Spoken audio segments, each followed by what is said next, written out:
হাজার টাকার কাপড় ঠিকই আছে, কিন্তু মানুষের দেহের হাড্ডিটাও ঠিক মতো নাই।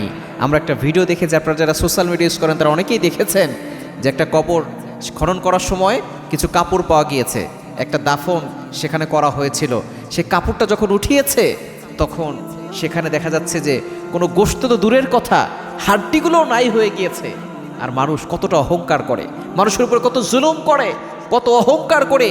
অনেক মানুষের জমিনে পা পড়ে না, অনেকে জুলুম করে, মানুষের জায়গা দখল করে নিয়ে যায়, মানুষের সম্পত্তি দখল করে নিয়ে যায়, মানুষকে কষ্ট দেয়, মানুষের উপরে জুলুম করে।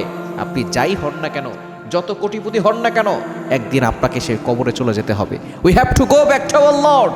আমাদের সকলকে সেই আল্লাহর কাছে হাজির হতে হবে। সুতরাং এই অহংকার ছেড়ে দেন, কারণ আমাদের সকলকে আল্লাহর কাছে চলে যেতে হবে। আপনি যে অন্যায় করছেন, জুলুম করছেন, এই সব কিছুর একদিন শেষ হবে। এই রঙিন কাপড় আপনাকে ছাড়তে হবে, সাদা কাপড় একদিন আপনাকে পরতে হবে। এই কাপড় পচার আগে আপনার শরীরটা পচে যাবে। কিসের এত অহংকার, কিসের এত হুঙ্কার, কিসের এত দেমাগ, কিসের এত ক্ষমতা আপনি দেখাচ্ছেন?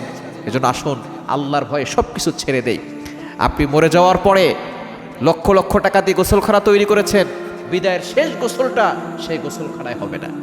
আপনাকে এমন একটা জায়গায় নিয়ে যাবে, যাওয়ার গাড়ি আছে, ব্যাক করার কোনো গাড়ি নাই, সেখানে আপনার কেউ আপনার সাথে যাবে না। আপনার সন্তান, আপনার স্ত্রী, আপনার পরিবারের কেউ আপনার সাথে যাবে না। হয়তো তারা দুই একদিন কান্নাকাটি করবে, কিন্তু একদিন তারা আপনাকে ভুলে যাবে। আপনি মনে করছেন আপনি চলে গেলে সূর্যটা আর উঠবে না, চন্দ্র আর উঠবে না? নো, এই পৃথিবী সব কিছুই ঠিকঠাক মতো চলবে, শুধু আপনি থাকবেন না, আমি থাকবো না, আমিহীন দুনিয়া হয়ে যাবে। এজন্য আসুন আল্লাহকে স্মরণ করি, সঠিক পথে ফিরে আসি। কবর জগতে চলে যেতে হবে, হাসর জগতে আল্লাহর সামনে দাঁড়াতে হবে। এজন্য জুলুম করে, মানুষের উপর অত্যাচার করে কেউ কোনোদিন সফল হয় নাই। আসুন মানুষের সাথে ভালো ব্যবহার করি, একদিন চলে যেতে হবে, আল্লাহর কাছে হাজির হতে হবে। এই ভয় যদি অন্তরে থাকে, প্রতিটি মানুষ ভালো হয়ে যাবে ইনশাআল্লাহ।